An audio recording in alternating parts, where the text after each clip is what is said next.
Pogacar, il est dopé. Léon Marchand, il est dopé.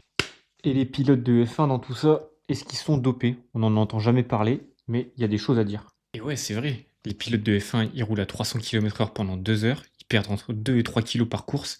Et on n'entend pas parler de dopage. Avant de continuer, n'hésitez pas à vous abonner. Ça faisait longtemps que j'avais pas mis un bonnet de bain et j'avais oublié à quel point c'était désagréable. Alors en F1, le dopage, ce sera pas de la testostérone, ce sera pas de l'EPO, c'est assez différent et je vais vous expliquer pourquoi. Les pilotes, ils vont essayer d'améliorer leur focus, leur récupération et développer leur calme sous la pression. Et un simple collyre, c'est-à-dire des gouttes dans les yeux, ça peut disqualifier un pilote d'un Grand Prix. Je sais pas si vous vous rappelez Lando Norris en 2020, il a vu une conjonctivite ou un truc comme ça. En fait, dans certains de ces collyres, il y a des corticoïdes ou des bêta-bloquants. Ça va venir calmer ton cœur et garder ton focus et forcément, c'est considéré comme un produit dopant. Alors certes, les pilotes de F1 sont beaucoup moins soumis à des contrôles parce que forcément les activités cardiovasculaires sont sûrement moins intenses, quoique. Mais ils ont quand même la possibilité de se doper, et ça, on veut pas en entendre parler dans le sport de haut niveau.